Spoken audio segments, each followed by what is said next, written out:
Beri nama pedang ini Naga Puspa. Selamatkan dia. Jangan sampai jatuh ke tangan pendekar berwatak jahat.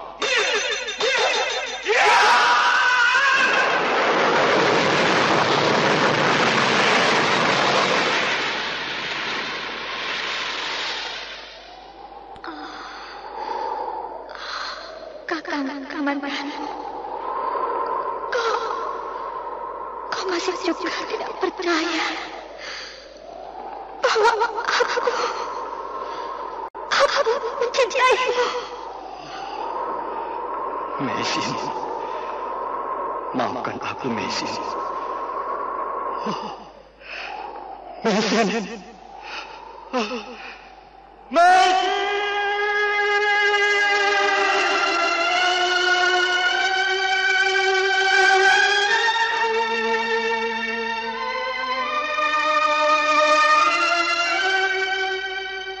Tutur Tinula.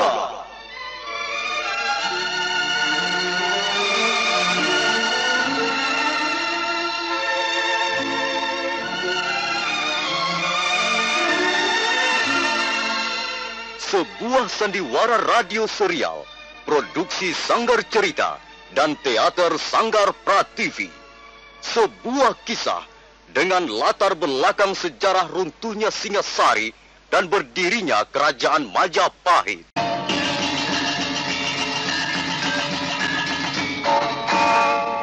Sandiwara ini didukung oleh pemain-pemain radio yang sudah ternama. Ferry Fadli, Ivone Rose, dan Eli Ermawati.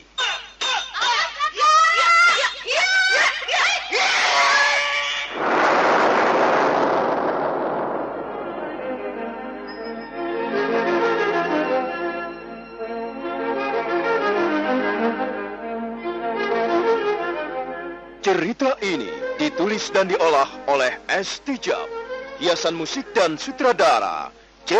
Ispriyonoka.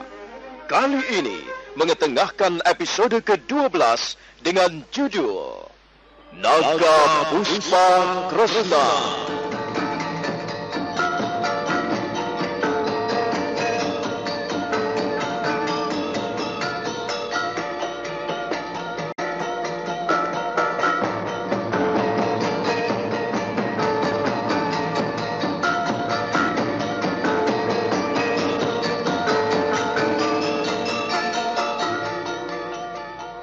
Dalam seri ke-337 ini didukung oleh para pemain Ferry Fadli sebagai Arya Kamandanu, Lukman Tambose sebagai Empu Bajil, Ivone Rose sebagai Sakawuni, Edos sebagai Peronda, dan Asdi Suhastra pembawa cerita. Selamat menikmati.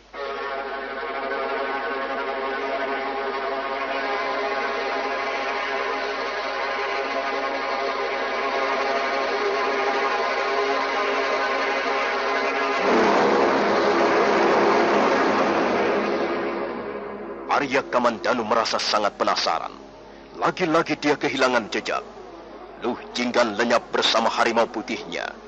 Menjelang fajar menyingsing, Arya Kamandanu di sebuah lereng bukit yang tidak diketahui namanya. Arya Kamandanu merasa heran melihat pemandangan di sekitar bukit. Pohon-pohon kering, tanaman perdu layu, dan banyak bunga-bungaan berguguran ke bumi. Rumput-rumput ilalang juga kelihatan kering. Semuanya kering bagaikan terpanggang oleh hawa yang sangat panas. Panas sekali udara di sini. Bukan panas yang ditimbulkan oleh cahaya matahari. Aku merasakan panasnya udara di sini tidak wajar. Sepertinya udara panas ini mengalir turun dari lereng bukit di sebelah sana. Ada apa gerangan? Apa sebenarnya yang telah terjadi di sekitar tempat ini? Baiklah. Akan kuselidiki. Arya Kamandanu kemudian kembali melangkah. Dia berjalan sambil merasakan udara panas yang semakin menyengat. Dia terus merangkak melewati sela-sela batu padas yang banyak bertebaran di lereng bukit.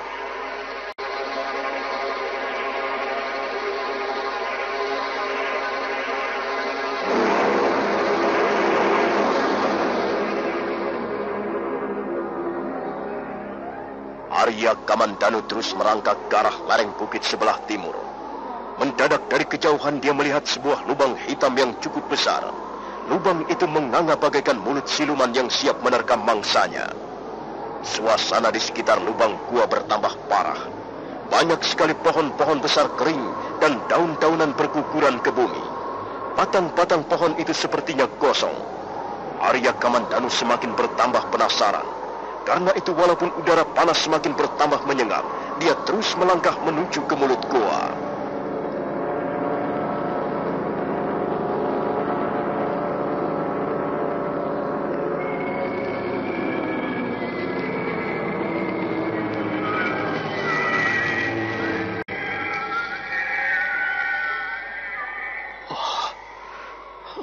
Panas sekali udara di sini.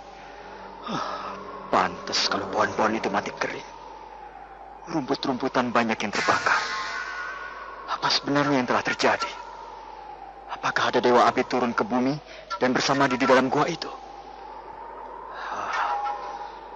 Aku tidak akan menyerah sampai di sini. Sekalipun tubuhku akan menjadi hangus terbakar. Aku akan melihat ada apa di dalam gua.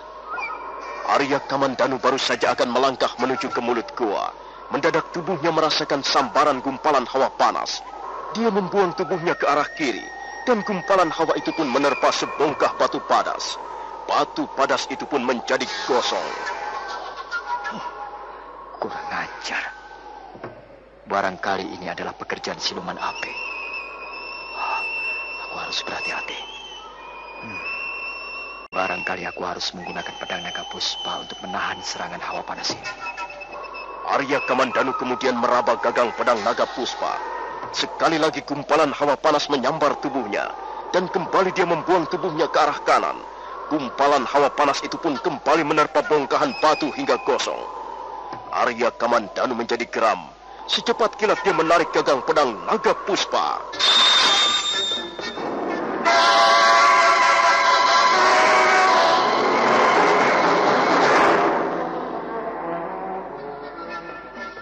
Arya Kamandanu meneruskan langkah-langkahnya yang terhenti sejenak di depan mulut goa. Sekarang dia berjalan sambil menggenggam pedang naga puspa. Lorong yang dilewatinya seketika menjadi terang oleh warna merah. Pamor pedang naga puspa bernyala-nyala sebesar obor. Arya Kamandanu terus melangkah dan melangkah. Semakin jauh dia meninggalkan mulut gua, semakin dalam dia meniti lorong, sampai akhirnya dia sampai di sebuah ruangan gua yang cukup luas.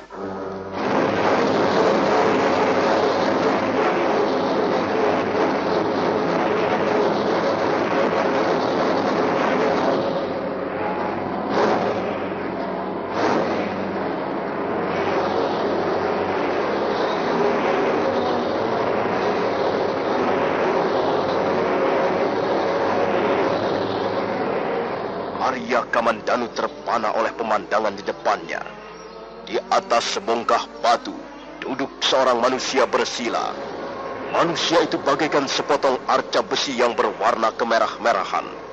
Keringat mengalir membasahi sekujur tubuhnya, dan keringat itu pun berwarna merah darah.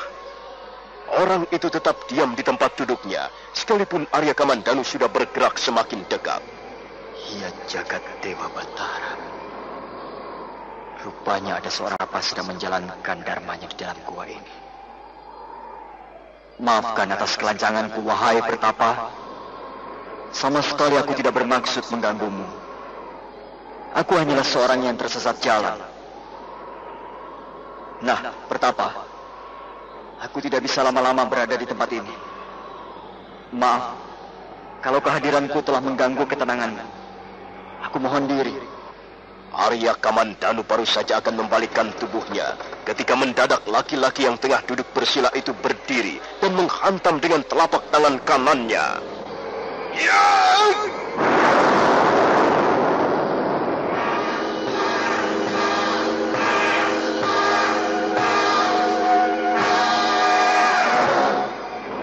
Hai, rupanya kita sudah saling mengenal. Kau hitung potong bajil. Memang kita sudah saling kenal. Bahkan sudah beberapa kali kita bertarung. Bukankah kau anak muda yang bernama Arya Kamandanu? Benar, Empu Bajil. Akulah Arya Kamandanu. Bagus, bagus sekali. Hari ini para dewa telah bermurah hati kepada Empu Bajil. Aku tidak perlu bersusah payah mencarimu, Arya Kamandanu. Ketahuilah anak muda, selama ini aku sedang menyempurnakan Aji Segara Geni. Dan hari ini, aku telah berhasil mencapai tataran paling tinggi. Dan tiba-tiba kau datang kemari. Hal ini tentu sangat menyenangkan sekali. Apa yang kau inginkan, Empu Bajil? Kamandanu, serahkan pedangmu itu kepadaku. Dan engkau akan kuampuni. Dan kau akan kubiarkan pergi dengan selamat dari dalam ruangan gua ini. Rupanya kau masih bernafsu sekali memiliki benda ini. Tutup mulutmu. Kau berikan atau tidak? Kau serahkan atau tidak pedangmu itu? Dengarlah, Empu Bajil. Aku lebih senang menyerahkan nyawaku daripada pedang naga puspa ini. Kalau begitu, kau harus lebih dulu menyerahkan nyawamu sebelum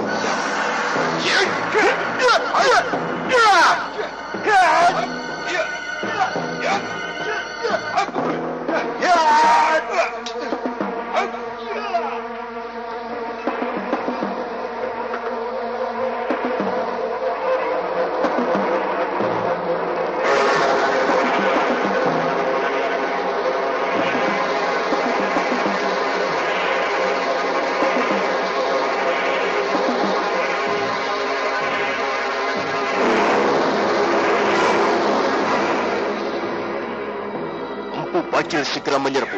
Arya Kamandanu terkejut. Ia sama sekali tidak menduga bahwa Empu Bajil bergerak begitu sigap. Hampir saja tendangan Empu Bajil bersarang di pelipisnya. Saat berikutnya, Arya Kamandanu ganti menyerang. Empu Bajil terpaksa berloncatan ke sana kemari untuk menghindari samparan-samparan pedang naga puspa. Empu Bajil kelihatan sangat marah. Dia menggeram, kemudian melompat mundur sejauh 3 batang tombak. Hampir saja tubuhnya menabrak dinding goa. Arya Kamandanu diam menunggu. Dia melihat Empu Bajil menggerak-gerakan kedua belah tangannya dan menggosok-gosokkan kedua telapak kakinya di lantai goa. Lantai goa menjadi gosong dan mengeluarkan asap keputih-putihan. Siro Ratuning Geni, Siro Angwasani Lakuning Geni, Jagat Diro Jagat Geni, Langit Diro Langit Geni, Segara Niro Segara Geni. Empu Bajil terus mengucapkan mantra-mantra Aji Segara Geninya di dalam hati. Dari ubun-ubunnya mendadak keluar putih. Uap itu melingkar-lingkar dan berubah menjadi gumpalan-gumpalan hawa panas. Arya Kamandanu merapatkan tubuhnya ke dinding goa. Dia tahu bahwa musuhnya kali ini mempunyai tingkat ilmu kanuragan lebih tinggi dari biasanya. Karena itu Arya Kamandanu bersikap sangat hati-hati.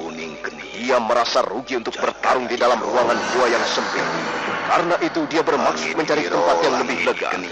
Arya Kamandanu buru-buru melompat menuju ke mulut goa. Empu Bajil menjadi sangat geram. Sambil menghentak-hentakan kakinya ke lantai goa, dia menyumpah-nyumpah. Papo, jangan lari kau Arya Kamandanu. Hadapilah aku. Hadapilah Empu Tong Bajil. Ayo kita bertarung sebagaimana 2 orang pendekar pilih tanding. Jangan lari kau Kamandanu. Tunggu. Jangan berwatak pengecut. Marilah kita selesaikan perhitungan kita. Ya.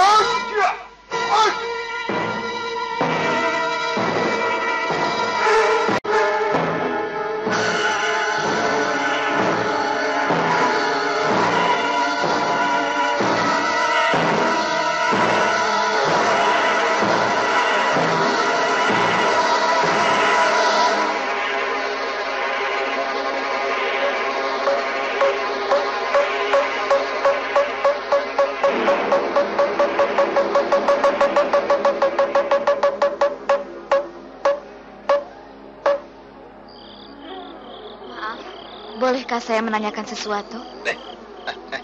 Setan alas, bikin kaget saja. Siapa kau ini? Mau kemana kau malam-malam masih keluyuran? Maaf, Pak. Saya ingin menanyakan sesuatu. Hah? Mau bertanya soal apa? Bapak tentulah sedang menjalankan tugas keamanan di desa ini. Bolehkah saya tahu desa apakah ini namanya? Oh, jadi hanya mau tahu desa ini toh? Iya, Pak. Saya hanya mau tahu saja. Ya. Nama desa ini Katumba. Tahu artinya Katumba? Artinya tempayan, gentong-gentong. Iya. Nah, desa ini memang mirip sebuah gentong. Aku sudah menjawab pertanyaanmu. Sekarang kaulah yang harus ganti menjawab pertanyaanku. Kau ini siapa? Di mana rumah tinggalmu? Siapa nama orang tuamu? Dan mau kemana kamu malam-malam keluyuran begini? Maaf, Pak. Saya terpaksa tidak bisa menjawab pertanyaan-pertanyaan Bapak. Loh, awas kau. Jangan curang kamu ya. Bukannya saya curang, Pak. Saya tidak mempunyai waktu lagi. Saya harus meneruskan perjalanan. Lah kok enak saja. Tunggu dulu, tunggu. Kau ini mencurigakan sekali loh. Jangan-jangan kau adalah mata-mata perampok. Iya, ini pasti. Pasti kamu adalah mata-mata para penjahat. Ayo, kalau begitu kamu harus kutangkap. Kau harus kubawa menghadap kepala desa. Kau harus diperiksa. Ayo, berikan tanganmu. Akan kuikat tanganmu. Bapak memang boleh mencurigai saya. Tapi kecurigaan Bapak sama sekali tidak beralasan. Saya sama sekali tidak melakukan kejahatan. Mengapa harus ditangkap? Pokoknya kau harus diperiksa di balai desa. Kau harus kuhadapkan kepada Ki Lurah. Ayo, jangan banyak bicara. Berikan tanganmu segera. Laki-laki brewok bertampang kasar itu segera meraih tangan Sakawuni. Sakawuni menepiskannya. Laki-laki itu melongok keheranan. Tidak biasanya dia melihat seorang wanita yang begitu berani menepiskan tangan laki-laki. Mendadak laki-laki itu tersenyum aneh dan jorok. Jangan begitu ya. Jelas kehadiranmu di desa ini mencurigakan loh. Karena itu kamu harus ditangkap. Aku kepala petugas ronda malam ini. Aku mempunyai wewenang untuk menangkapmu dan menyeretmu ke balai desa. Kecuali kalau kau mau bersama dengan aku. Ayo, bagaimana? Kerjasama dalam hal apa, Pak? Ya, pokoknya ya dalam hal Alah, masa kamu tidak tahu? Kamu kan perempuan toh, perempuan sehat. Dan aku juga laki-laki yang masih cukup sehat loh. Lihat nih, badanku masih seger ya. Sekalipun usiaku sudah agak tua, tapi bicaraku toh masih gagah. Lihat saja. Tubuhku masih kekar. Kau percaya nggak? Aku masih sanggup loh mengawini paling tidak 3 orang gadis. Semula aku kira Bapak adalah seorang petugas ronda yang baik. Tapi rupanya anggapan saya keliru jauh. Loh? Nampaknya sekarang ini saya sedang berhadapan dengan seorang laki-laki yang kotor. Apa katamu? Aku ini jorok. Enak saja kamu. Jangan begitu loh, manis. Marilah kita segera memulai kerjasama ya. Kebetulan sekali teman-temanku belum datang ini. Sebentar lagi pasti mereka akan datang ke gardu ronda ini. Tapi ya sekalipun hanya sebentar, kita kan masih punya kesempatan untuk bermesraan. Kau sudah pernah dijumbu laki-laki bukan? Aduh, kurang asem. Berani sekali kamu menampar wajahku ya. Awas kamu. Tapi kamu pasti hanya main-main ini, ya kan? Kamu pasti hanya bersikap jinak-jinak merpati kan? Kamu pasti hanya malu-malu kucing bukan? Ayolah manis, janganlah malu-malu kucing. Kita manfaatkan kesempatan ini sebaik-baiknya. Supaya aku bisa senang, dan kau pun senang. Pokoknya sama-sama senang. Bagaimana? Setuju? Aduh biung, kurang ajar amat kamu. Setan betina kamu, 2 kali kamu menampar wajahku, sekarang aku tidak akan mengampunimu lagi. Pokoknya mau tidak mau, kamu harus kutangkap.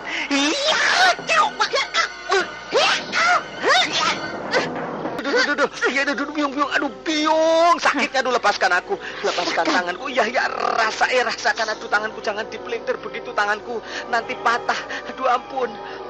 Maaf, saya terpaksa memperlakukan Bapak dengan cara seperti ini. Ya, tapi aduh ini. Dan sepertinya sikap saya ini cukup adil. Aduh, biung, nanti tanganku patah ini, jangan aduh, lah kok malah diteruskan. Aduh, tanganku hanya 2 loh ini. Kalau patah 1 ini bagaimana coba? Tinggal 1 nanti. Aduh, ini lepaskan dulu. Ya, malah ditekan. Lepaskan nih tanganku. Ampun. Aduh, aku nggak berani lagi mengganggumu. Ampun. Benar kau tidak akan mengganggu aku lagi? Iya, sungguh, sumpah, sungguh benar. Aku masih belum percaya. Iya, ampun, aduh mati aku. Aduh, remuk ini tanganku. Sudah tahan dulu. Aduh, jangan begitu manis. Ini lepaskan tangan Bapak ya. Aduh, lepaskan dulu. Baik, akan kulepaskan. Iya, Tapi dengan catatan, kau harus mau memberikan keterangan kepadaku. Iya. Kau mau berjanji? Iya, baik. Aduh, yang penting pokoknya lepaskan dulu nih. Aduh, lepaskan dulu tanganku. Aduh,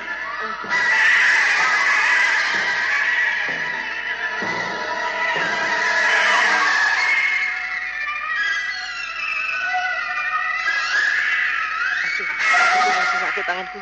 Aduh, apa kesleo nih ya? Aduh, bagaimana sih ini kok bisa begini? Itulah upah dari perbuatanmu sendiri. Aduh. Lain kali kau jangan begitu. Aduh, sakit. Tidak semua wanita dapat kau jadikan barang mainan. Dan sekalipun kau mampu melakukannya, tidak sepantasnya seorang laki-laki memandang rendah kepada seorang wanita. Iya. Kau benar. Aku memang salah. Maafkan aku. Maaf ya. Sekarang apa yang kamu inginkan? Apa yang ingin kau ketahui? Kalau aku bisa menjawab, pokoknya aku akan jawablah. Jadi, apa nama desa ini tadi? Namanya Desa Katumba. Jalan lurus ini nanti akhirnya akan menuju kemana? Jalan lurus ini... ya tidak akan menuju kemana-mana. Desa ini adalah desa terakhir setelah New Gading. Ya, tapi sebenarnya kau ini mau kemana sih? Aku hanya ingin terus mengikuti jalan lurus ini.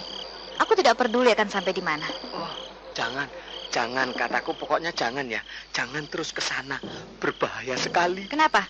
Apakah di ujung jalan ini ada rumah siluman? Ya, mirip rumah siluman. Bahkan jauh lebih angker dari rumah siluman. Kalau kau terus mengikuti jalan lurus ini, kau akan di Bukit Kardama.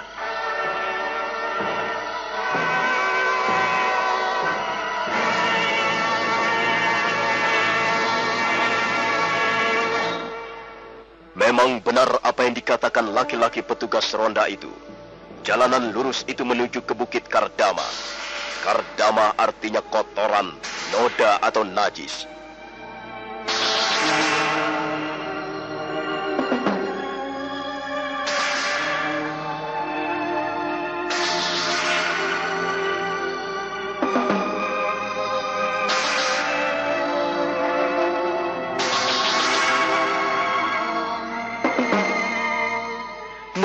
Bagaimanakah kisah selanjutnya? Siapakah sebenarnya wanita itu? Dan apa yang akan ditarinya? Saudara pendengar, silakan menunggu seri berikutnya. Sampai jumpa.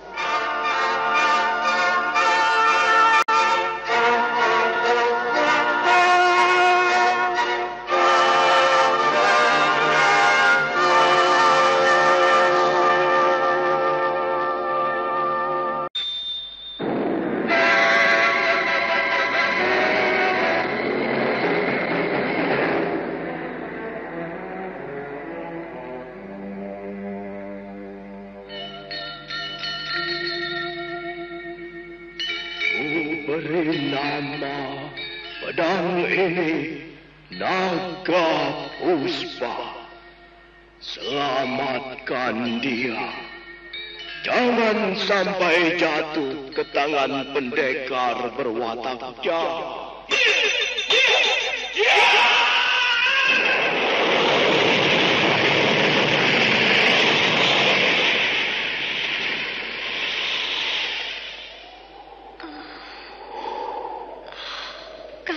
Kamandan, kau masih juga tidak percaya bahwa aku mencintaimu. Mesin, maafkan aku, Mesin. Mesin, Mesin.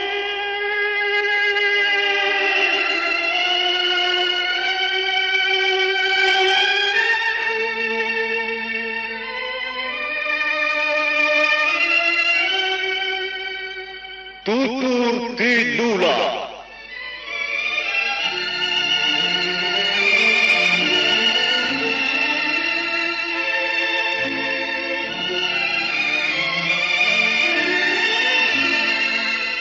Sebuah sandiwara radio serial, produksi Sanggar Cerita dan Teater Sanggar Prativi. Sebuah kisah dengan latar belakang sejarah runtuhnya Singasari dan berdirinya kerajaan Majapahit.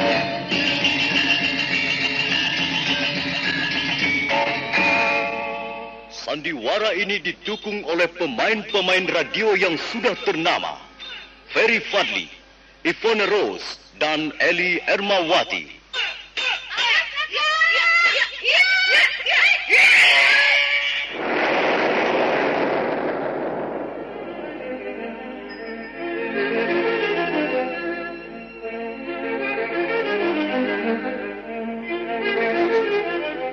Cerita ini ditulis dan diolah oleh S. Tijab, hiasan musik dan sutradara C. Ispriyonoka.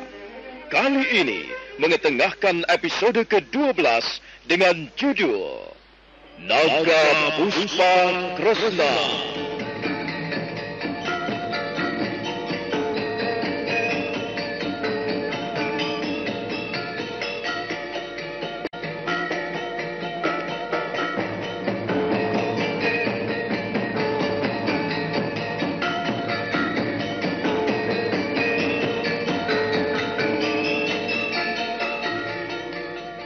Dalam seri ke-338 ini didukung oleh para pemain Edos sebagai Peronda, Ivone Rose sebagai Sakawuni, Surya sebagai Sesepuh, Lukman Tambusi sebagai Empu Bajil, Ferry Fadli sebagai Arya Kamandanu, dan Asdi Suhastra pembawa cerita. Perempuan itu telah memelintir tangan kanannya ke belakang.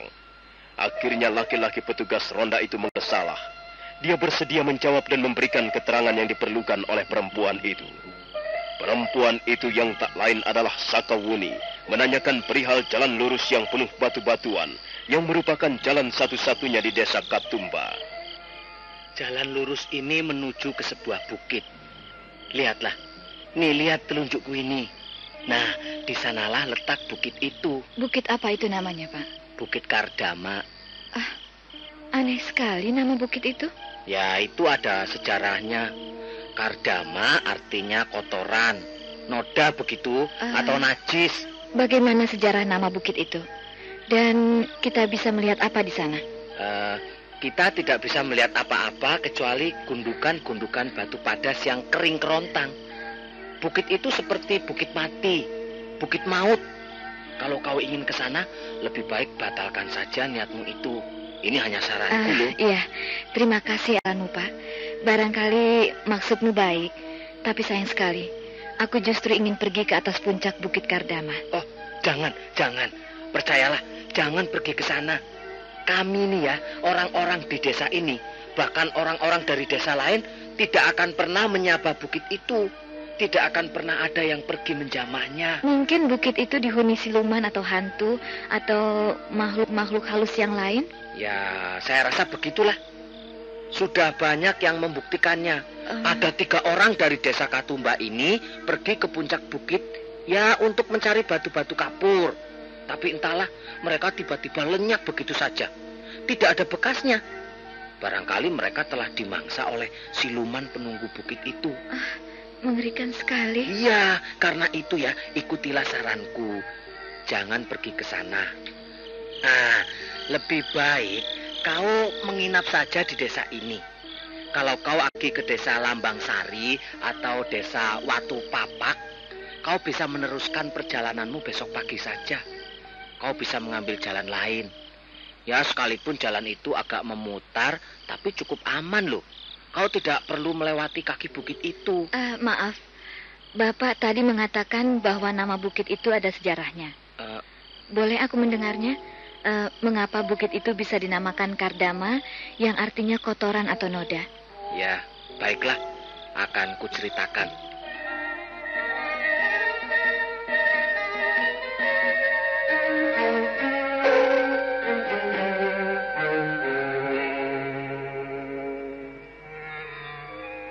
Sebenarnya cerita ini cerita keramat.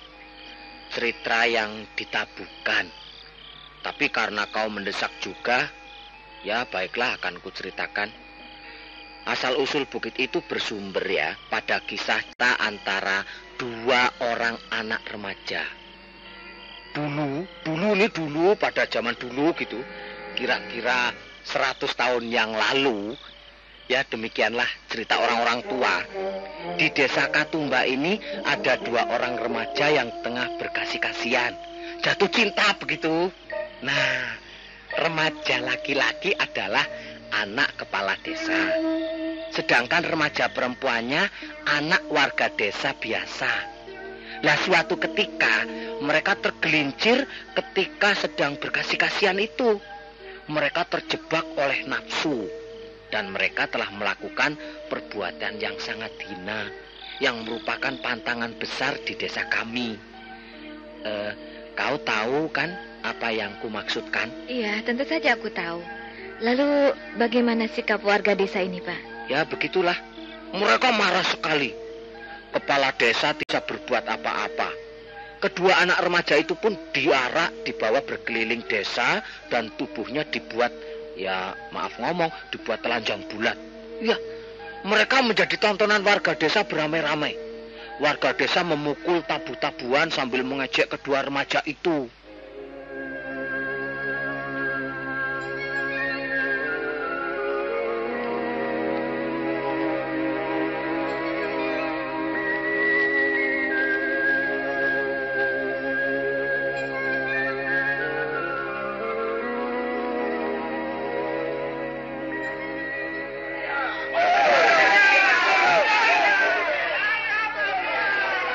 Ketika orang-orang desa berteriak-teriak dengan garang, mendadak muncul sesepuh desa. Sesepuh desa itu sangat berpengaruh bagi warga desa Katumba.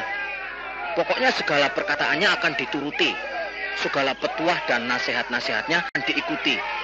Nah, sesepuh itu pun muncul dari kerumunan orang-orang dan segera berteriak lantang. Diam, tenang semuanya. Semuanya tenang.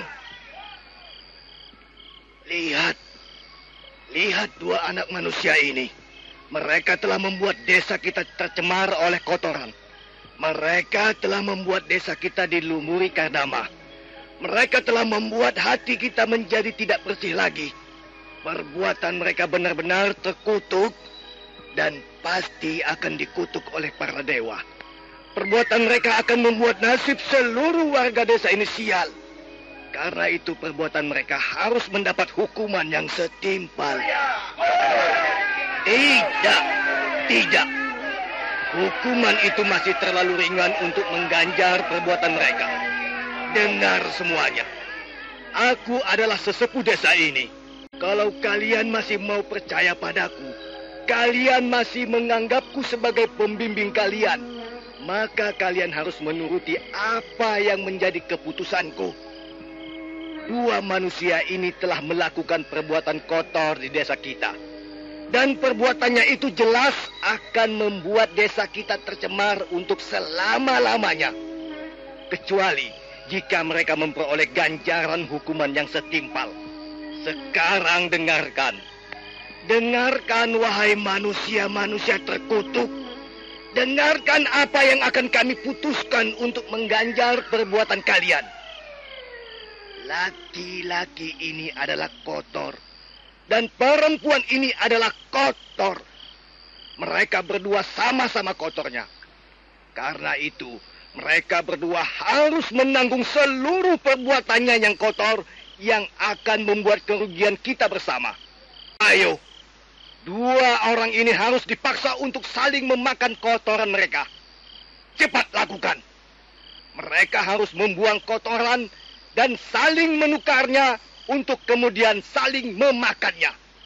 Hanya dengan cara seperti itu, desa kita akan menjadi bersih dari noda-noda yang telah mereka coreng-morengkan ke wajah kita.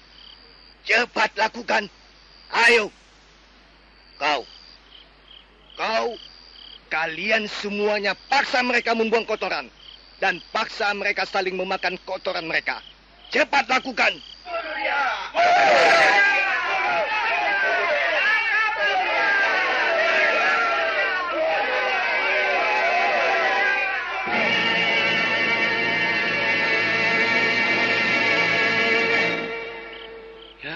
Demikianlah, kedua anak remaja itu pun dipaksa untuk saling memakan kotorannya masing-masing. Dan setelah itu mereka dibuang ke atas bukit. Mereka tidak boleh turun. kaki bukit dijaga dengan ketat. Dan mereka tidak diberi makanan ataupun minuman. Dalam keadaan telanjang bulat ya, mereka merintih siang malam. Tiap hari, mereka kelaparan. Dan mereka kesakitan. Akhirnya, pada suatu pagi yang cerah, sinar matahari bersinar cerah itu, warga desa menemui tubuh mereka sudah tidak bernyawa lagi. Lah, tubuh mereka kelihatan saling berpelukan. Tapi tangan-tangan mereka saling mencekik. Ya, demikianlah akhir kisah hidup mereka. 2 orang yang telah dianggap menodai desa kami. Akhirnya bukit di mana mereka dibuang kami namakan Kardama. Artinya najis atau kotoran atau noda begitu. Iya, baik. Terima kasih atas cerita Bapak. Cerita ini sudah lama sekali. Mungkin benar, mungkin juga tidak. Tapi bagi kami, warga desa Katumba ini, mengetahui cerita ini seolah-olah merupakan suatu kewajiban begitu. Setiap orang tua akan memberikan penjelasan kepada putra-putrinya bahwa selama masih berpacaran, tidak sepantasnya mereka melakukan perbuatan-perbuatan yang tidak senonoh. Ya, perbuatan tidak senonoh memang tidak pantas untuk dilakukan oleh siapapun juga. Bukan hanya oleh mereka yang sedang berpacaran, Pak. Orang tua pun tidak pantas melakukannya. Bukan demikian, Pak? Iya, betul. Memang demikian. Perbuatan tidak senonoh memang tidak pantas dilakukan oleh siapapun juga, ya. Nah, selamat malam, Pak. Selamat meronda keamanan desa ini. Aku akan meneruskan perjalanan. Tunggu. Mau kemana? Aku ingin membuang kotoran di puncak Bukit Kardama.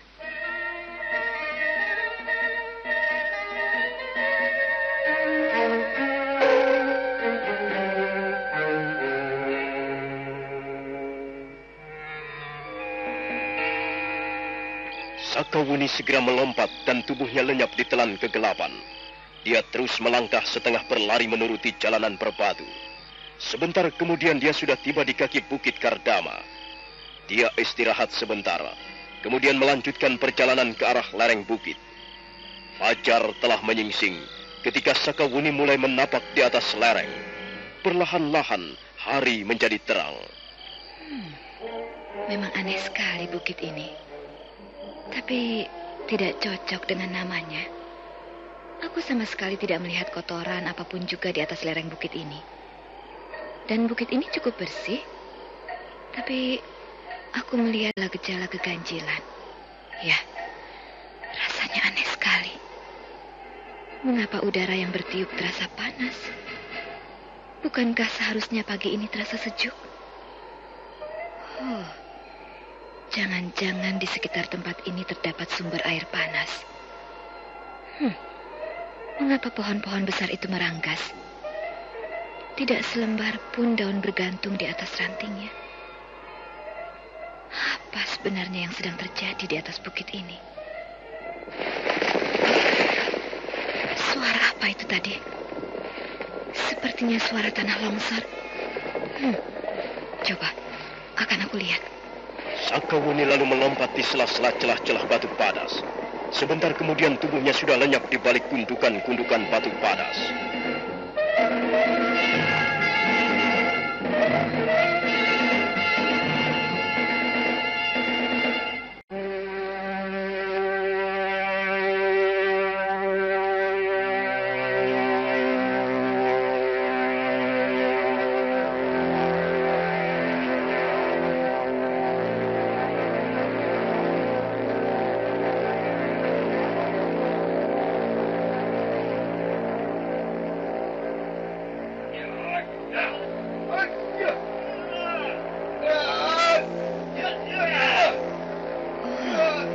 Rupanya ada 2 orang pendekar sedang berkelahi. Bukankah itu Kamandanu? Dan bukankah lawannya itu Empu Tong Bajil? Kurang ajar. Rupanya Kamandanu sudah membuat janji dengan Tong Bajil. Boleh saja. Aku tidak akan mengganggu kalian. Aku akan duduk saja di sini dan menjadi penonton yang baik. Silahkan terus bertarung. Aku tidak akan mengganggu kalian.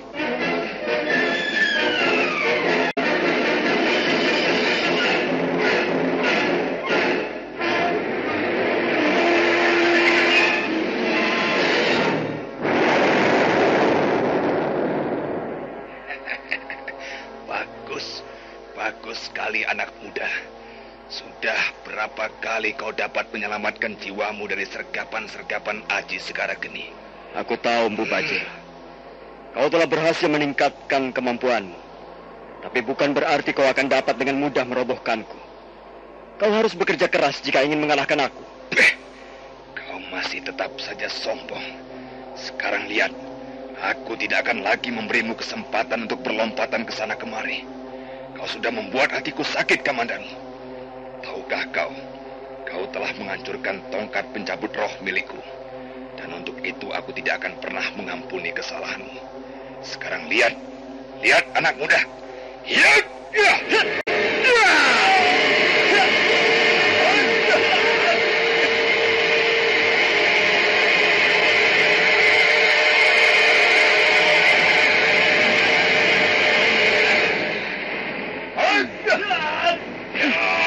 Kulihat sepertinya kemampuan Putong Bajil setingkat lebih tinggi. Pukulan-pukulan Aji Segarageninya lebih dahsyat dan lebih cepat. Tapi kukira Arya Kamandanu masih akan bisa melayaninya dengan pedang naga puspa. Apa yang diduga oleh Sakawuni ternyata meleset. Mpu Bajil terus mengurung Arya Kamandanu dengan Aji Segarageni. Pendekar cabul itu mengirimkan gulungan-gulungan hawa panas dan sekali waktu melepaskan dentuman-dentuman pukulan yang sangat dahsyat. Beberapa kali nyawa Arya Kamandanu terancam, dan beberapa kali pula dia selamat oleh perisai pedang naga puspa. Tapi suatu ketika, dia kurang cepat berkelit menghindar, dan pada saat itu, Mpu Bajil menyerang dengan garang. Arya Kamandanu kejut, dia berusaha membendung serangan itu dengan pedang naga puspa. Sambil mengerahkan seluruh tenaganya, Arya Kamandanu terus berusaha untuk menghadang gempuran-gempuran Mpu Bajil. Mendadak tangannya merasa kesemutan. Pedang naga puspa terasa menjadi sangat berat, dan semakin lama semakin berat. Arya Kamandanu menjadi gugup. Mpu Bajil merasa mendapat keleluasaan untuk menyerangkan pukulan-pukulan beruntun. Sakawuni terlambat untuk bertindak. Baru saja dia bangkit, kedua belah matanya menatap Mpu Bajil yang melompat dengan garang sambil menyerangkan Aji Segarageni.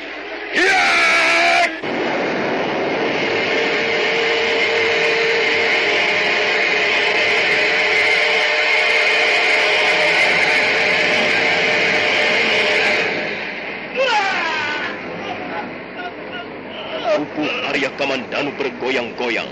Dia masih berusaha untuk bertahan di atas kedua belah lututnya. Tapi akhirnya tubuh itu pun roboh dan naga puspa terpental jatuh.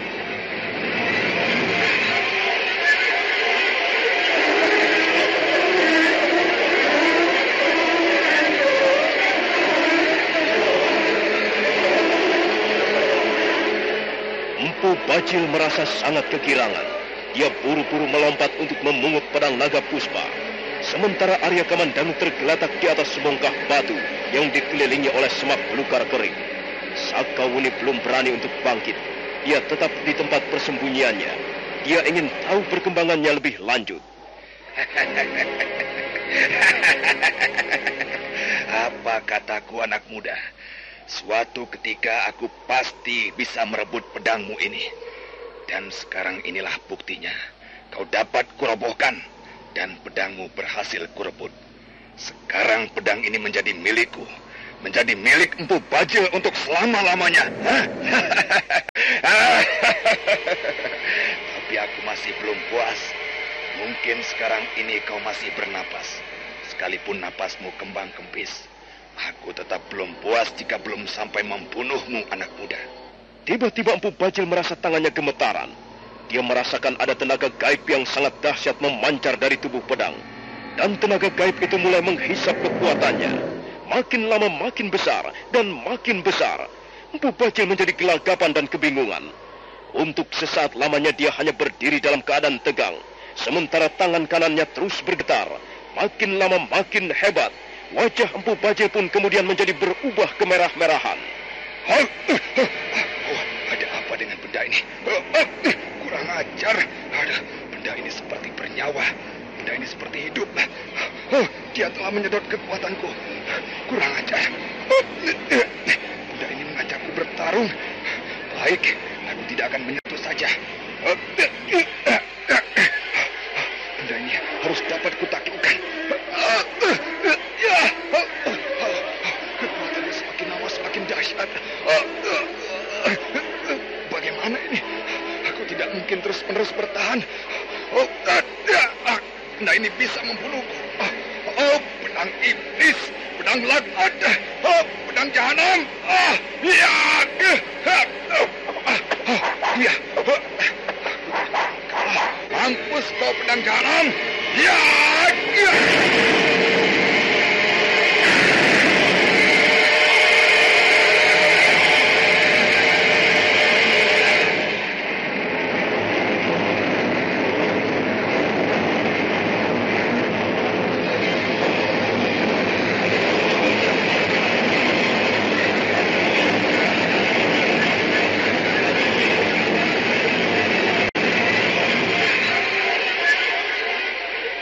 Bajil masih terus bergelut dengan pedang naga puspa. Dia berusaha untuk membendung arus kekuatan gaib yang memancar dari dalam tubuh pedang. Tangan-tangan Empu Bajil sampai bergetar. Wajahnya menegang. Akhirnya dia tidak mampu lagi berdiri di tempatnya. Tubuhnya menjadi bergoyang-goyang. Nah, bagaimanakah kisah selanjutnya? Apakah yang akan dialami oleh Empu Tong Bajil? Dan bagaimana dengan Arya Kamandanu? Saudara pendengar, silakan menunggu seri berikutnya. Sampai jumpa.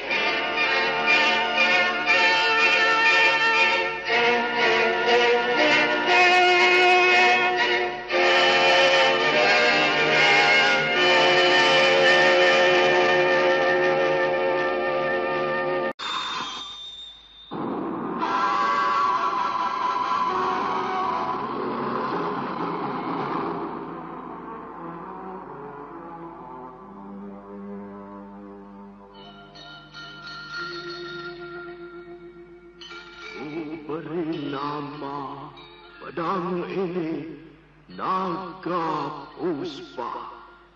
Selamatkan dia. Jangan sampai jatuh ke tangan pendekar berwatak jahat.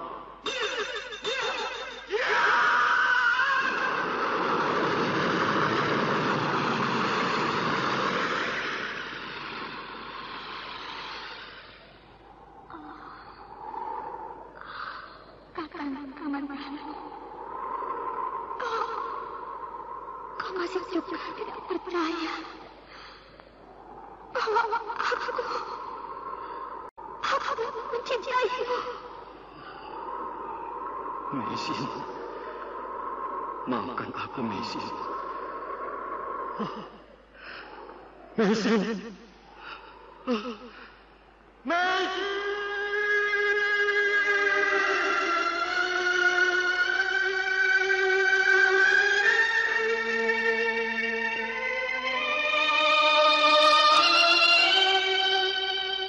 Tutur Tinula.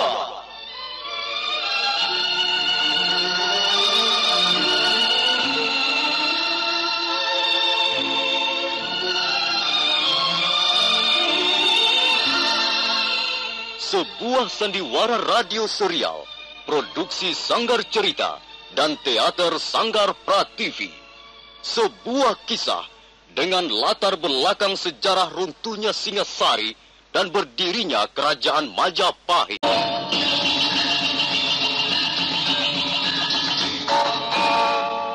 Sandiwara ini didukung oleh pemain-pemain radio yang sudah ternama. Ferry Fadli, Ivone Rose, dan Eli Ermawati.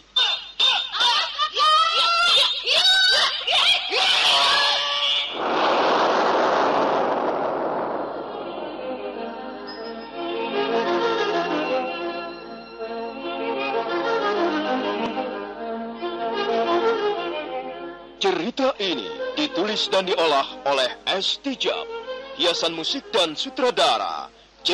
Ispriyonoka. Kali ini mengetengahkan episode ke-12 dengan judul Naga Puspa Kresna.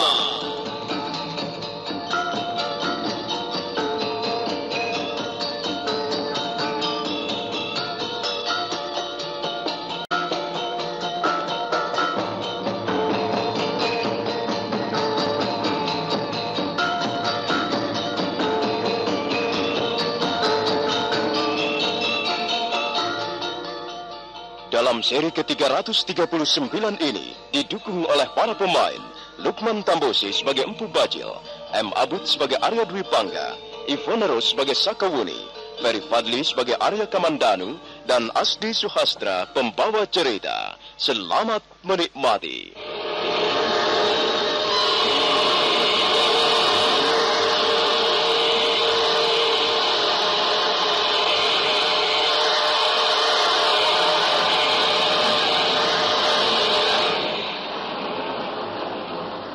Empu Bajil terus bergelut dengan pedang naga puspa. Dia menjadi bingung dan gelagapan karena kekuatan gaib yang memancar dari dalam tubuh pedang seolah-olah ingin menghisap seluruh tenaganya. Empu Bajil teringat sesuatu. Ya, aku ingat. Anak muda itu pun tidak akan mampu melawan kekuatan gaib yang timbul dari dalam tubuh pedang ini. Aku ingat. Sepertinya dia tidak pernah bertarung denganku melebihi 10 jurus.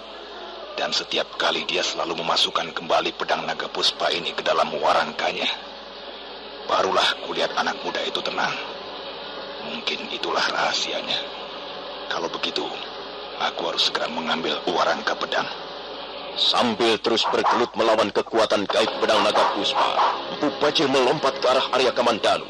Saat berikutnya dia menyambar warangka pedang dan memasukkan pedang naga puspa ke dalamnya.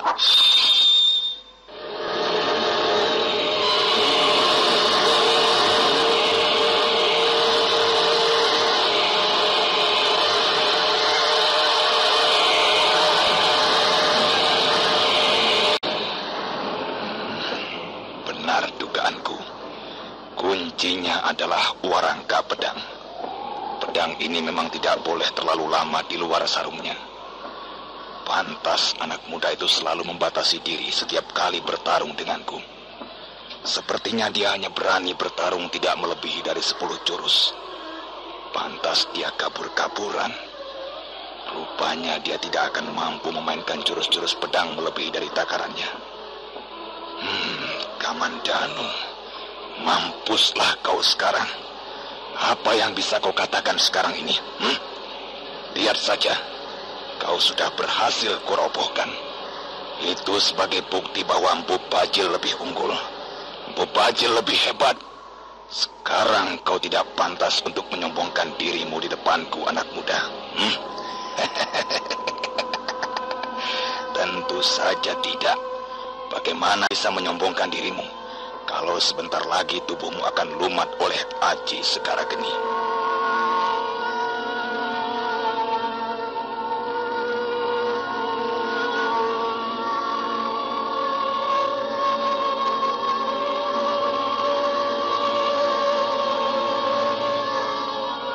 Arya Kamandanu masih tergeletak di atas lempengan batu. Empu Bajil mundur beberapa langkah. Dia bersiap-siap akan mengeluarkan aji Segara Geninya kembali. Keadaan Arya Kamandanu benar-benar sangat mengkhawatirkan. Sakawuni masih tetap berada di tempat persembunyiannya.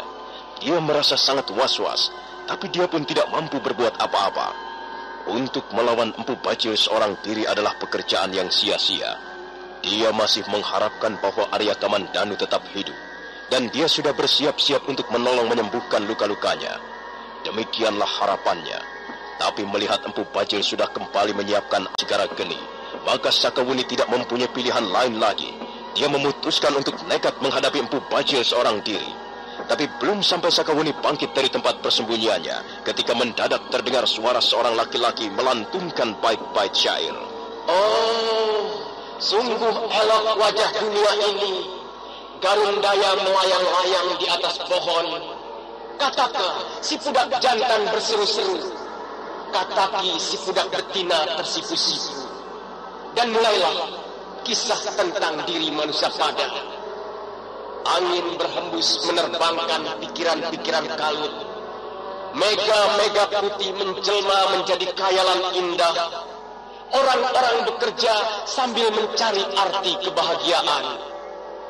Oh, sungguh lengkap isi dunia ini. Sempurna bagaikan kecantikan Dewi Uma. Setan alas.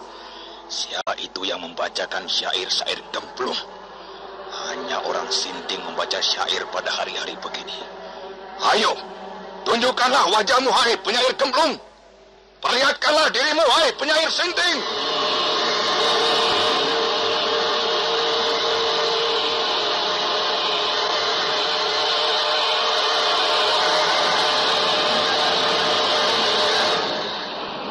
Begitu Empu Bajil menyelesaikan kalimat-kalimatnya, dari balik bongkahan batu besar muncul sesosok tubuh manusia. Dia adalah seorang laki-laki yang masih cukup muda. Rambutnya panjang mengurai sampai ke bahunya. Pandangan matanya tajam. Pancaran wajahnya dingin. Dingin bagaikan air telaga tak pernah dijamah tangan-tangan manusia. Laki-laki itu berhenti sejenak. Mulutnya menyungging suatu senyuman. Senyuman dingin. Setiap orang dayung perahunya masing-masing menyusuri sungai kehidupan fana yang tak pernah dimengerti ujung pangkalnya, hilir mudiknya.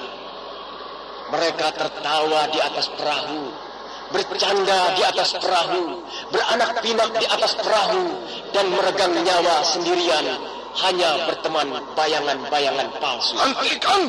Hentikan! Aku jijik mendengar syair-syairmu. Syair-syair cengeng, syair-syair tak bermutu. Kau pastilah gelandangan yang sudah putus asa. Maaf, agaknya Tuan kurang menyukai syair. Bagiku syair seperti makanan yang tidak enak. Aku tidak doyan menjamahnya. Melihatnya pun muak. Beh! Tuan Bajil tidak perlu membenci syair. Kalau Tuan tidak suka mendengarnya, Tuan bisa menutup telinga Tuan. Keparat! Setan belang! Dari mana kau tahu namaku?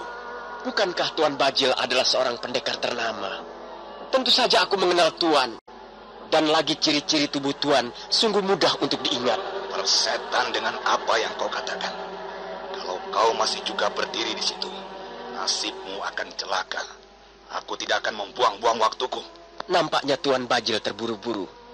Maafkan kalau aku telah mengganggumu. Cepat minggat dari hadapanku. Tak sudi aku berurusan dengan manusia gelandangan macam dirimu. Maaf Tuan, aku memang seorang gelandangan. Aku ini gelandangan hina. Rumahku di bawah kolong langit. Minumanku seteguk embun.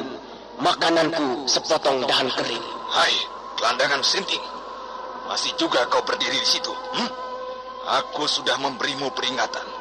Dan karena kau masih juga berdiri di situ, aku akan membuatmu menyesal seumur hidup.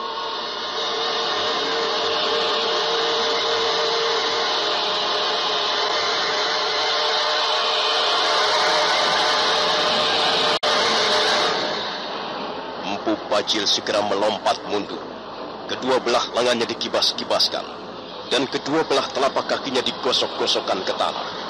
Tubuhnya seketika bergetar. Matanya merah menyala bagaikan menyimpan segumpal bara api.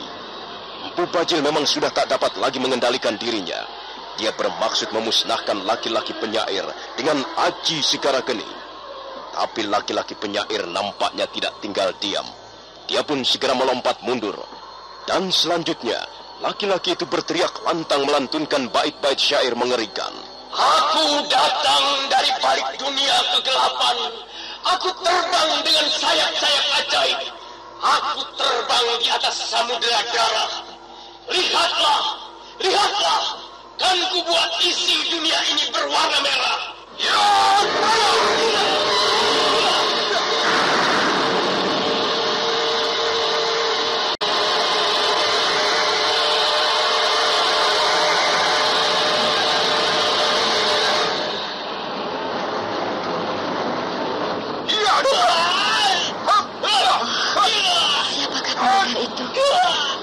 Baru sekali ini aku mendengar seorang pendekar yang gemar melantunkan syair-syair.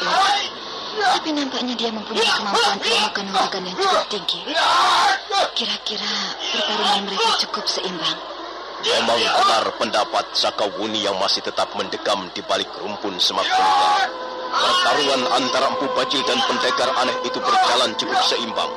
Beberapa kali pukulan maut mereka berbenturan, sehingga menimbulkan suara-suara ledakan dahsyat. Empu Bajil terus memburu lawannya dengan gempuran-gempuran aji Sigara Geni. Tapi pendekar syair itu dapat membentengi dirinya dengan pertahanan-pertahanan yang sangat tangguh. Suatu saat, Empu Bajil kembali menyerang. Telapak tangan kanannya mengepulkan asap putih ketika pencabul itu menghantam lawannya.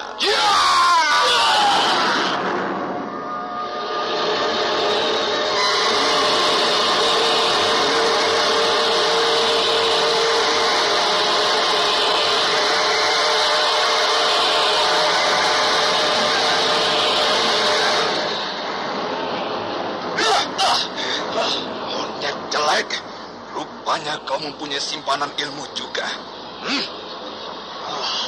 Pertarungan baru saja dimulai, Tuan Bajil. Dan saya sangat menyukai pertarungan semacam ini. Kau harus bersabar, hai gelandangan hina. Aku tidak mempunyai waktu untuk bercanda denganmu. Tunggulah pada lain kesempatan. Kalau kita bertemu lagi, barulah kita akan menyelesaikan pertarungan ini. Mengapa harus ditunda-tunda, Tuanku Bajil? Aku mempunyai urusan yang jauh lebih penting daripada melayani gelandangan hina seperti dirimu. Nah, sampai ketemu di lain kesempatan. Selesai berkata, Empu Bajil segera pergi. Kakinya hinggap di atas sebongkah batu. Kemudian pendekar cebol itu menoleh kembali ke arah laki-laki aneh. Jangan keburu berbangga hati, hai pendekar sinting. Suatu saat kita akan bertemu kembali. Dan pada saat itulah, Empu Bajil akan membinasakanmu.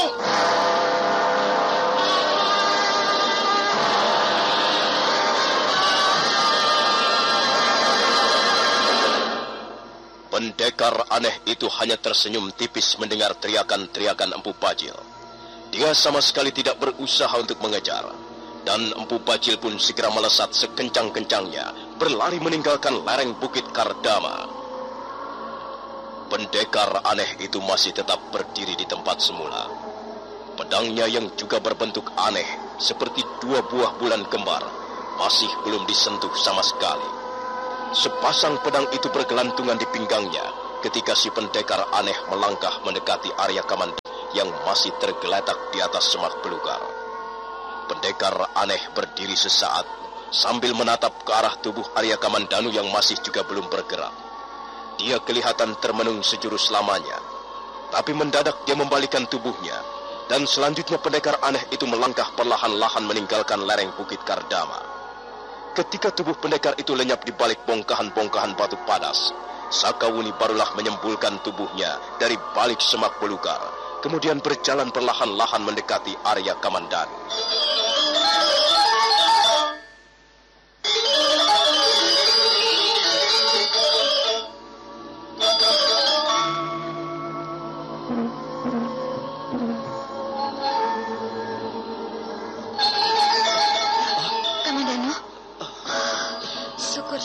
Sudah sadar kembali. Sakawuni? Benarkah kau Sakawuni? Kau pingsan cukup lama, Kamandanu. Tadi aku menunggumu di sini. Aku sudah sangat khawatir. Untunglah kau segera sadar kembali. Semula aku sudah sangat kebingungan dan khawatir. Aku baru saja bertarung melawan Empu Bajil. Iya, aku melihat jalannya pertarungan kalian. Rupanya pendekar cebol itu sudah berhasil meningkatkan kemampuan Aji Segara Geninya. Iya. Dia berhasil melukai tubuhku. Pertahananku kebobolan. Aji Segara Geni berhasil menyambar sebagian dadaku sebelah kiri. Kau tidak usah cemas, Kamandanu. Luka-luka dalammu akan segera bisa disembuhkan dengan bunga tunjung biru. Tapi aneh sekali. Mengapa dia tidak membunuhku? Mengapa dia membiarkan aku pingsan di sini? Sakawuni kemudian menceritakan apa yang baru saja dilihatnya, terutama sekali tentang kehadiran seorang pendekar aneh yang gemar melantunkan bait-bait syair. Pendekar aneh itulah yang kemudian menggantikan Arya Kamandanu menghadapi Empu Bajil. Ya, semula aku menolongmu, Kamandanu. Tapi mendadak pendekar aneh itu muncul. Dan selanjutnya, dialah yang kemudian bertarung melawan Empu Bajil. Kemampuan ilmu kanuragan mereka seimbang. Empu Bajil nampaknya tidak ingin meladennya lebih jauh. Dia memilih kabur. Dan pendekar aneh itu pun segera pergi meninggalkan Bukit Kardama ini. Oh, pedangku. Di mana pedang Naga Puspa? Tenanglah, Kamandanu. Tenanglah. Pedangku Sakawuni. Bajil telah mengambil pedangku. Benarkah Bajil telah mengambil pedangku? Ataukah pendekar aneh itu yang telah mengambilnya? Katakanlah, Sakawuni. Tenanglah, katakanlah. Kamandanu. Tenang. Akan kukatakan. Tapi tenanglah dulu. Kalau kau terlalu bernafsu, kau bisa memuntahkan darah karena luka-luka dalammu. Tenanglah. Berbaringlah saja di sini. Aku akan menceritakannya. Ya, memang benar. Empu Bajil telah mengambil pedangmu, Kamandanu. Sekarang pedang Naga Puspa berada di tangannya. Mengapa kau bisa mencegahnya, Sakawuni? Mengapa kau biarkan pendekar jahat itu mengambil pedang Naga Puspa? Semula aku bermaksud begitu, Kamandanu. Tapi kemudian aku memikirkan keselamatanmu. Maka aku berusaha untuk menahan diri. Aku belum tentu akan mampu menghadapi Empu Bajil ataupun pendekar aneh itu. Karena itu aku berusaha untuk menyabarkan diri. Kau tidak ingin melihat kita berdua mati, konyol, bukan? Tapi pedangku, Sakawuni. Pedang Naga Puspa itu tidak boleh jatuh ke tangan seorang pendekar seperti Mbu Bajil. Inilah pesan dari Paman Ranubaya yang disampaikan kepada pendekar Lo. Dan pendekar Lo meneruskannya kepada Mesin. Kemudian Mesin meneruskannya kepadaku. Pedang Naga Puspa itu adalah senjata yang sangat ampuh. Dia bisa bermanfaat jika berada di tangan seorang pendekar beraliran putih. Sebaliknya, dia bisa mendatangkan bencana besar jika berada dalam genggaman seorang pendekar berwatak jahat seperti Mbu Bajil. Iya, aku tahu, Kamandanu, aku tahu. Tapi aku tidak mempunyai pilihan lain. Aku tidak ingin kita mati konyol bersama-sama. Maka lebih baik aku mengalah. Soal pedang Naga Puspa itu bisa kita rebut kembali dari tangan Mbu Bajil. Tapi kalau kita mati konyol, apa yang bisa kita lakukan? Kita harus mencari Bajil sekarang juga, Sakawuni. Kita harus dapat merebut kembali pedang Naga Puspa itu. Jangan, Kamandanu, jangan. Kau jangan bodoh. Kau sekarang ini sedang terluka parah. Lebih baik kau sembuhkan dulu luka-lukamu. Dan setelah itu, barulah kita memikirkan soal pedang Naga Puspa.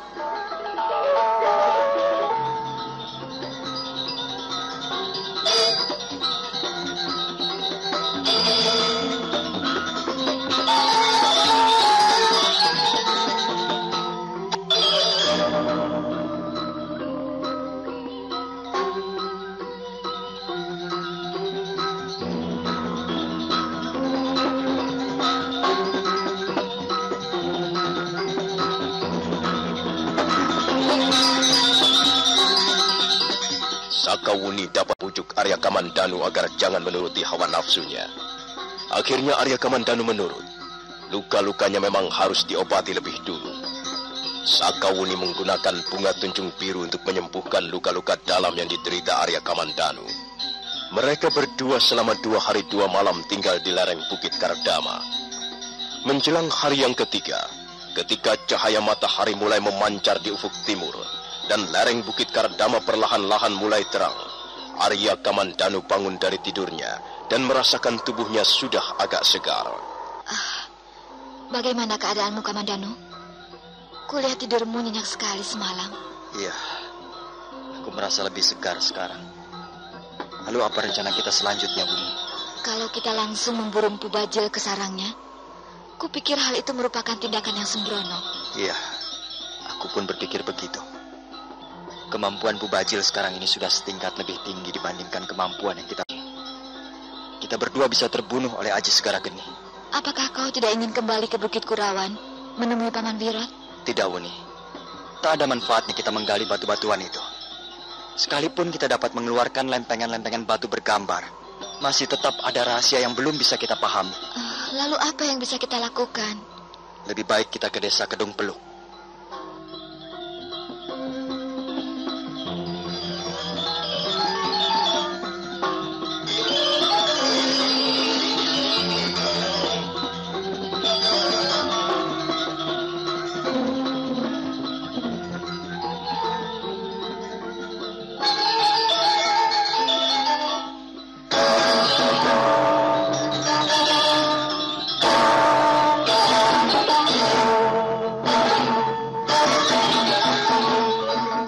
Arya Kamandanu kemudian menceritakan kepada Sakawuni tentang pertemuannya dengan Nin Jinggan, juga tentang tari-tarian aneh yang bernama Nisa Cara Nagini.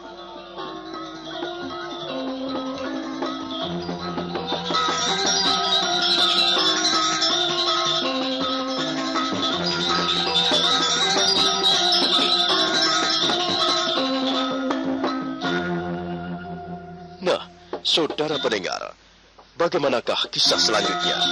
Apakah yang akan dialami Arya Kamandanu dan Sakawuni di desa Kedung Peluk? Silakan menunggu seri berikutnya. Sampai jumpa.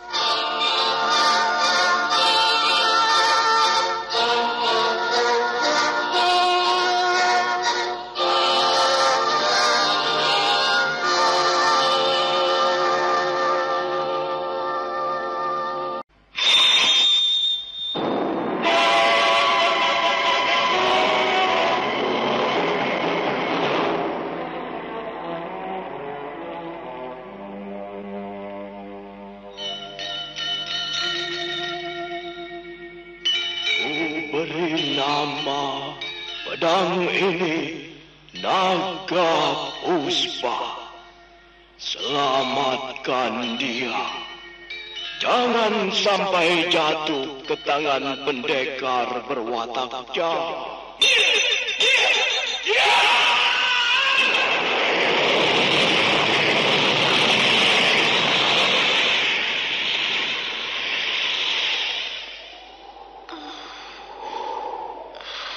Kakang Kamandanu, kau masih juga tidak percaya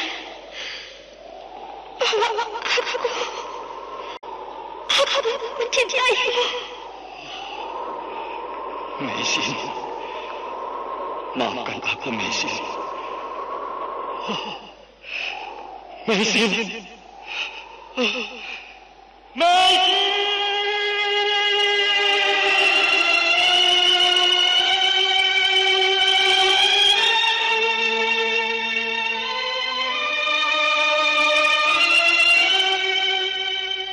Tutur Tinula.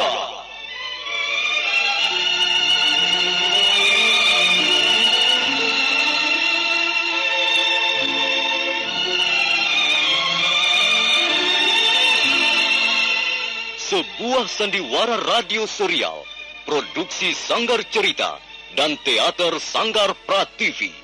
Sebuah kisah dengan latar belakang sejarah runtuhnya Singasari dan berdirinya Kerajaan Majapahit.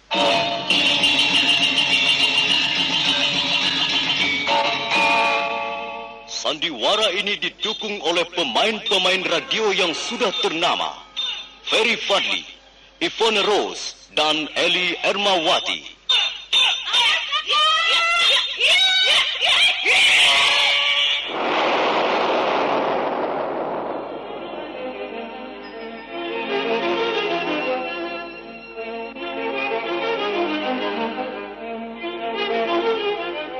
Cerita ini ditulis dan diolah oleh S. Tijab, hiasan musik dan sutradara C. Ispriyonoka.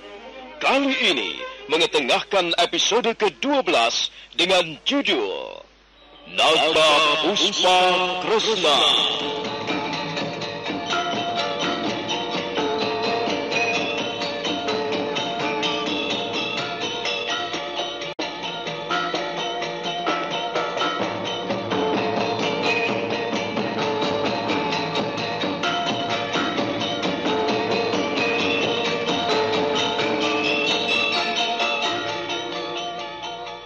Dalam seri ke-340 ini didukung oleh para pemain Ferry Fadli sebagai Arya Kamandanu, Ivone Rose sebagai Sakawuni, Sono Sugiakso sebagai Empu Lunggah, Lili Nur Indasari sebagai Luh Jinggan, dan Asdi Suhastra pembawa cerita. Selamat menikmati.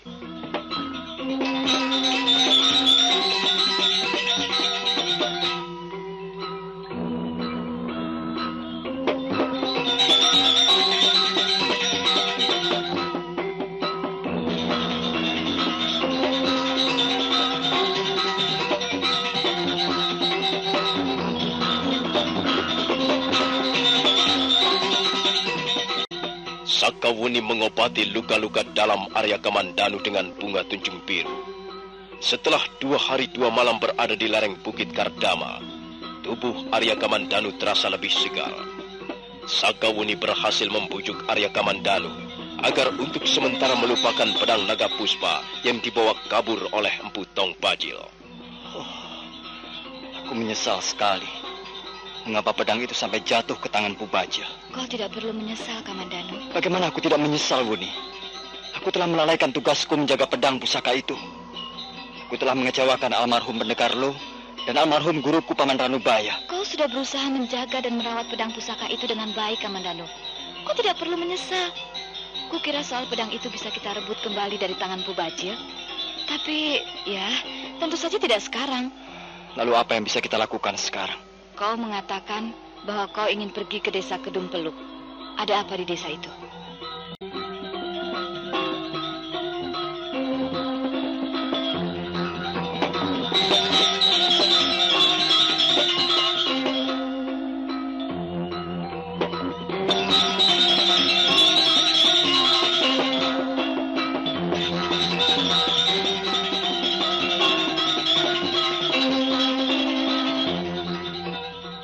Arya Kamandanu kemudian menceritakan pertemuannya dengan Nini Luh Jinggan. Dia sangat terkesan melihat tari-tarian yang diperagakan Nini Luh Jinggan. Itulah sebabnya dia ingin pergi ke desa Kedung Peluk. Dia ingin lebih mengenal siapa diri gadis itu, dari mana dia belajar menari, dan apa sesungguhnya yang tersirat di balik gerakan-gerakan tari Nisacara Nagini. Oh, rupanya kau sedang memburu-buru seorang gadis, Kamandanu. Bukan gadis itu yang menjadikan pikiranku, Wuni. Tapi kau mengatakan sendiri bahwa gadis itu cukup cantik. Iya, adalah wajar setiap laki-laki wajah-wajah cantik. Mengapa kau harus malu mengakuinya, Kamandanu? Gadis itu memang berwajah cantik, Wuni. Tapi aku lebih terpesona melihat tari-tarian yang diperagakannya dibanding wajahnya. Kau harus percaya apa yang kukatakan, Wuni. Baik, aku percaya. Sekarang bagaimana? Iya, bagaimana? Kita harus segera pergi ke desa Kedung Peluk. Sekarang juga. Rupanya kau sudah tidak sabar lagi. Oh, dengar, Wuni. Kita harus segera tahu makna tari-tarian itu. Tari-tarian Nisacara Nagini bukanlah tari-tarian sembarangan. Aku dapat melihat dengan jelas gerakan-gerakan itu mengandung kalimat-kalimat jurus. Aku dapat melihat persamaannya dengan gerakan-gerakan jurus ilmu Kanuraga Naga Puspa. Pastilah ada hubungannya antara gadis itu dengan ilmu Kanuraga Naga Puspa. Inilah yang perlu kita cari. Apakah luka-lukamu sudah sembuh sama sekali? Kalau memang kau sudah tidak merasa sakit lagi, ayo, mari kita berangkat. Mari kita berangkat ke desa Kedung Peluk. Aku belum tahu di mana letak desa itu, Wuni. Kita bisa mencarinya, Kamandanu. Itu masih berada di kolong langit. Kita bisa mencari keterangan pada orang-orang desa yang kita temui di jalan. Ayolah, kita berangkat.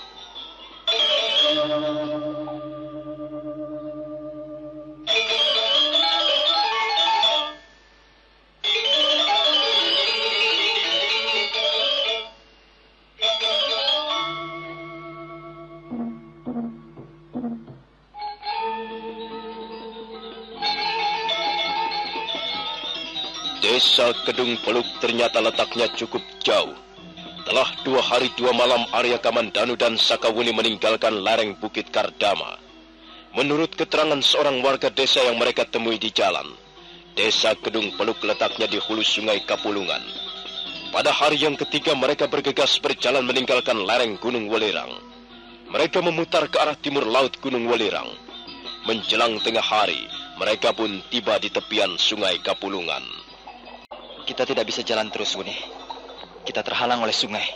Aku tidak melihat sepotong rumah pun di sekitar tempat ini. Jangan-jangan warga desa itu tadi telah membohongi kita. Apa manfaatnya dia membohongi kita? Buktinya, kita sudah berjalan cukup jauh memutari kaki Gunung Welirang. Dan kita tidak bertemu dengan sepotong rumah pun. Apalagi sebuah desa. Mungkin kita telah salah mengambil jalan, Wuni. Mungkin seharusnya kita tadi berbelok ke arah kanan. Lalu bagaimana sekarang? Kita tidak bisa berdiam diri di sini terus-menerus, Kamandanu. Kalau memang salah jalan, kita harus segera kembali. Sakawuni merasa sangat kesal. Dia merasa dipermainkan oleh warga desa yang mereka temui di tengah jalan. Memang keadaan di sekitar tempat itu tidaklah menunjukkan ciri-ciri suatu daerah yang dihuni manusia. Hanya sebuah hutan kecil yang cukup lebat, yang terbaring di sepanjang tepian sungai Kapulungan. Baru saja mereka memutuskan akan kembali ketika mendadak dari seberang sungai sebuah getek atau rakit bambu. Lihat, Kamandanu, lihat, ada seorang tukang watang.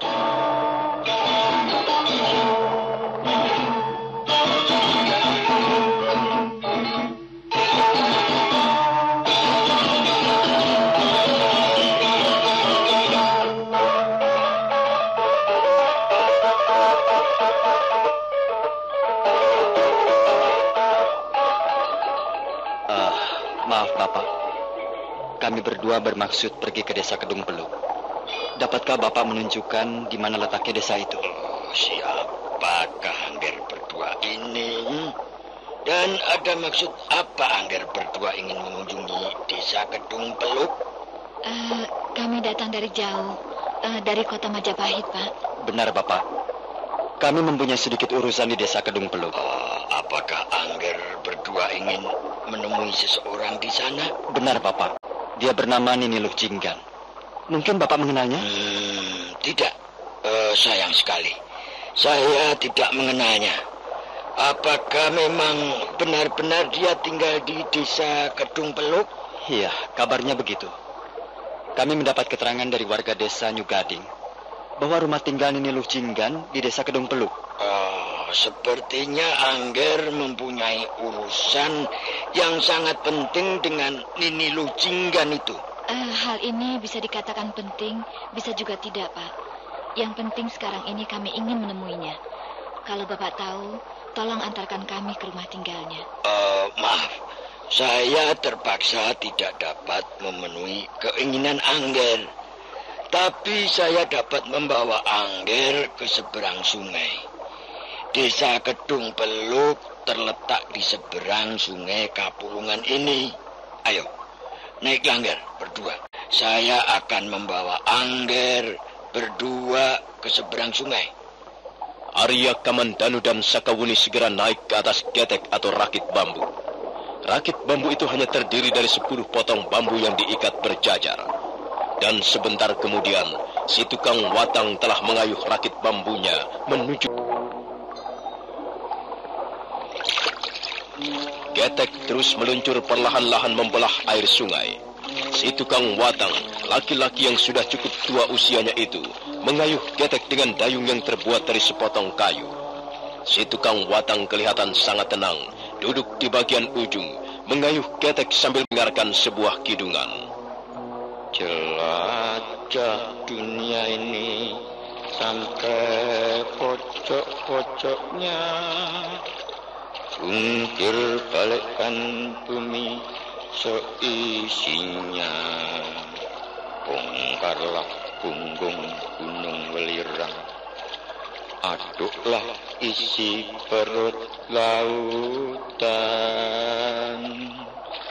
Sia-sia mencari kedamaian di mana-mana, karena rasa damai duduk di dalam hati, bersemayam dalam jiwa sendiri. Kebahagiaan bukanlah barang yang mahal harganya, tidak perlu dibeli dengan sekarung ringgit. Cukuplah dengan mensyukuri karunia-Nya. Orang yang paling miskin adalah orang yang tak pernah puas. Sungguh tenang hidup. Kami mohon diri, Pak. Kami harus segera tiba di desa Kedung Peluk. Mari Nger. Hati-hatilah di jalan.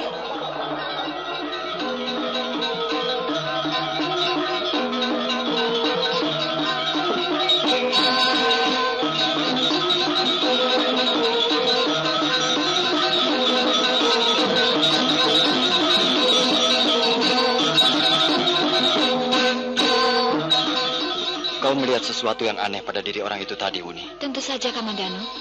Jelas tukang watang itu tadi bukan orang sembarangan. Aku sangat terkesan mendengar kalimat-kalimat kidungannya. Iya, isi kalimat-kalimat kidungan itu tadi sungguh-sungguh mendalam. Tapi di samping itu, aku pun sangat terkesan oleh sikap hidupnya yang begitu sederhana dan polos. Aku sangat iri melihat ketenangan jiwanya, Kamandanu. Tapi dia pun bukan manusia sembarangan.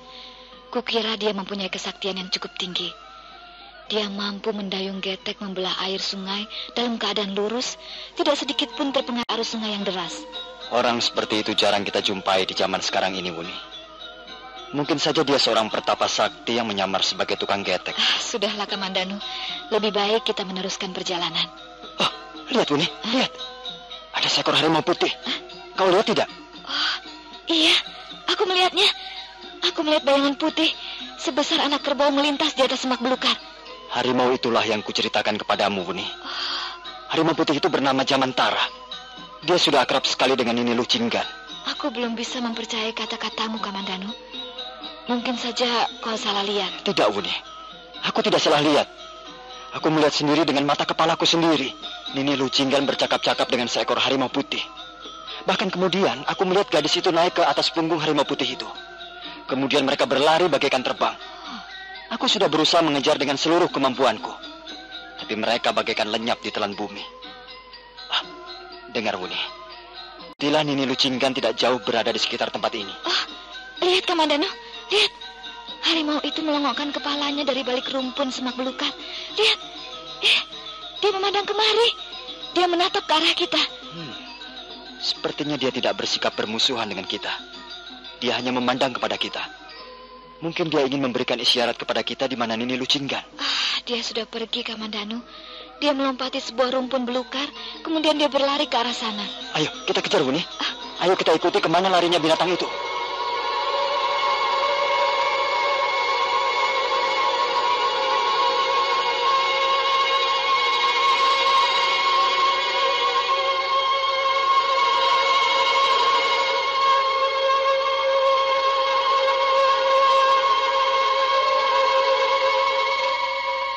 Arya Kamandanu dan Sakawuni segera berlari mengejar harimau putih. Harimau putih itu memang sepertinya tidak berusaha untuk melepaskan. Sekali waktu dia timbul di atas gundukan batu-batu padas atau rumpun semak belukar, kemudian berlari lagi. Pada saat lain dia muncul kembali, kemudian berlari lagi. Arya Kamandanu dan Sakawuni terus mengejar ke lereng bukit Kedung Peluk. Kita berhenti dulu, Kamandanu. Napasku hampir putus rasanya. Kita istirahat dulu. Dia lenyap di balik bongkahan batu padas yang besar itu. Apakah kau yakin bahwa harimau putih itu adalah binatang peliharaan Nini Lucinggan? Aku yakin, Wuni. Yakin sekali. Bagaimana kau bisa yakin, Kamandanu? Bisa saja harimau itu adalah harimau yang lain. Sekarang ini kita sedang berada di suatu daerah yang masih banyak terdapat hutan-hutan kecil. Kukira di sekitar tempat ini ada banyak macam binatang buas. Iya, tapi jarang ada harimau berbulu putih seperti itu. Biasanya harimau berbulu tutul-tutul ataupun lor. Ayo, Wuni, cepat. Aku yakin harimau putih itu mempunyai maksud-maksud tertentu terhadap kita. Ayo kita kejar lagi dia.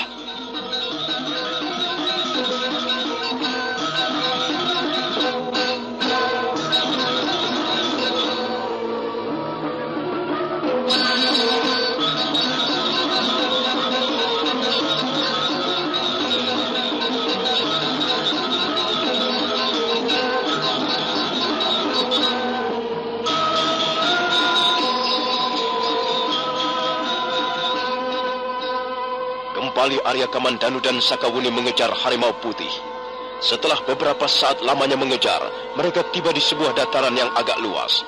Harimau putih itu tiba-tiba lenyap, dan sebagai gantinya, mereka melihat seorang gadis tengah duduk di atas rumput hijau. Dia mengenakan pakaian seorang gadis desa. Rambutnya dibiarkan memanjang sampai ke pinggangnya, dan itu tergerai oleh angin yang bertiup perlahan. Arya Kamandanu dan Sakawuni segera mendekati gadis itu.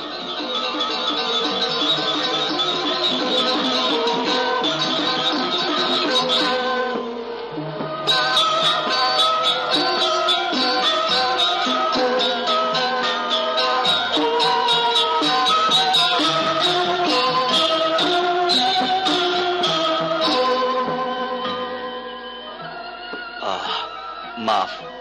Bukankah kau yang bernama Nini Lucinggan? Iya, benar. Dan bukankah kita sudah pernah bertemu beberapa malam yang lalu? Rupanya adik masih mengingatnya. Mau apa Tuan datang kemari? Saya ingin menemui adik. Maaf, saya masih penasaran. Saya ingin membicarakan lagi soal tari-tarian Nisacarana ini. Bukankah saya sudah mengatakan bahwa saya tidak tahu apa-apa tentang tari-tarian itu? Maaf, barangkali saya tidak ada nolong Tuan. Janganlah adik bersikap seperti itu. Kami sudah datang jauh-jauh mencari adik. Kami berdua tidak mempunyai maksud yang buruk. Kami hanya sekedar ingin tahu dari mana adik Lucinggan mempelajari tari-tarian itu. Siapakah kau ini? Dia adalah kawan baikku. Kita sama-sama datang dari kota Majapahit. Dia bernama Sakawuni. Kalian bisa menjadi sahabat yang baik. Aku sudah mempunyai sahabat. Sahabatku Jamantara. Maaf Tuan, saya tidak bisa lama-lama berada di tempat ini. Saya harus segera kembali. Jamantara! Jamantara! Tiba-tiba, dari balik gerombolan semak belukar, muncul seekor harimau putih. Harimau itu mendekati Lucinggan sambil mengibas-ngibaskan ekornya. Kemudian menjilat kaki Nini Lucinggan, seolah-olah ingin menunjukkan persahabatan mereka. Nini Luh Jinggan mengusap-usap kepala harimau putih itu. Ada apa, Jamantara? Apakah tuan-tuan ini telah mengganggu? Oh, rupanya baru saja kau telah bermain kejar-kejaran. Maaf, Tuan. Saya harap tuan-tuan tidak mengganggu Jamantara. Dia bukanlah binatang yang jahat, tapi dia bisa menjadi seekor harimau yang sangat ganas dan buas jika tuan-tuan mencoba untuk mengganggunya. Oh, maaf Nini. Kami tidak bermaksud mengganggu Jamantara. Bahkan kami merasa berterima kasih kepadanya, karena dia telah mengantarkan kami kepada Nini. Saya harus pergi, Tuan. Kalau Tuan ingin bicara tentang tari-tarian Nisa Carana Gini, datanglah Tuan ke pondok saya. Tapi jangan sekarang. Ayo Jamantara, ayo kita pulang.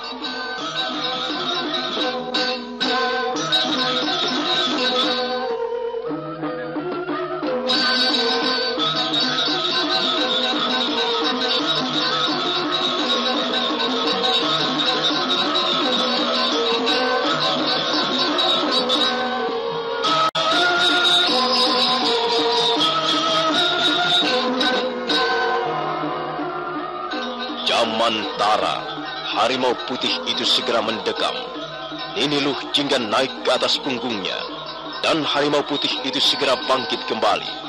Kemudian dia pun berjalan perlahan-lahan, makin lama makin cepat, dan akhirnya harimau putih itu berlari bagaikan terbang. Nah, saudara pendengar, bagaimanakah kisah selanjutnya? Apa yang akan dialami Arya Kamandanu dan Sakawuni di desa Kedung Peluk? Silahkan menunggu seri berikutnya. Sampai jumpa.